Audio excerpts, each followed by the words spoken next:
जनतेसाठी सदैव तत्पर आम्ही मुरुमकर, आपले शहर आपल्या बातम्या।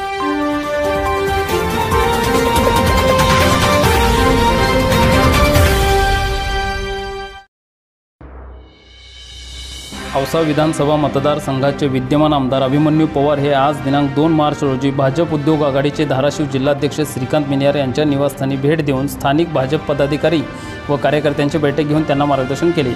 मुरुमचे सुपुत्र तथा माजी राज्यमंत्री यांनी नुकतेच काँग्रेस सोडून भाजपमध्ये प्रवेश केल्याने त्यांच्या सत्कारासाठी अभिमन्यू पवार आपल्या असंख्य समर्थकांसह मुरुम शहरात आले होते।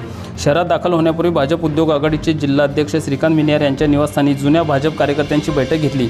यावेळी बोलताना अभिमन्यू पवार म्हणाले की भाजपमध्ये इतर पक्षातील नेत्यांचा प्रवेश झाला असला तरी आपल्यावर कोणत्याही प्रकारचा अन्याय केला जाणार नाही व आपले महत्त्व भाजप पक्ष कमी होऊ देणार नाही, अशी हमी या ठिकाणी आज मी आपणास देण्यासाठी आलो आहे।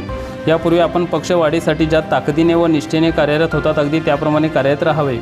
पक्ष आपल्या सर्वांच्या पाठीशी सदैव सोबत आहे असे आवाहन केले। यावेळी शहर भाजपच्या व मिनियार परिवाराच्या वतीने अभिमन्यू पवार यांचा सत्कार करण्यात आला। अभिमन्यू पवार हे थेट बसवराज पाटील यांच्या निवासस्थानी पोहोचले। औसा विधानसभा मतदारसंघात विद्यमान आमदार म्हणून कार्यरत असणारे हेच अभिमन्यू पवार यांनी 2019 साली झालेल्या विधानसभा निवडणुकीत बसवराज पाटील यांचा पराभव केला होता व ते आज भाजपमध्ये प्रवेश केल्यामुळे त्यांच्या भेटीसाठी शहरात दाखल झाले होते।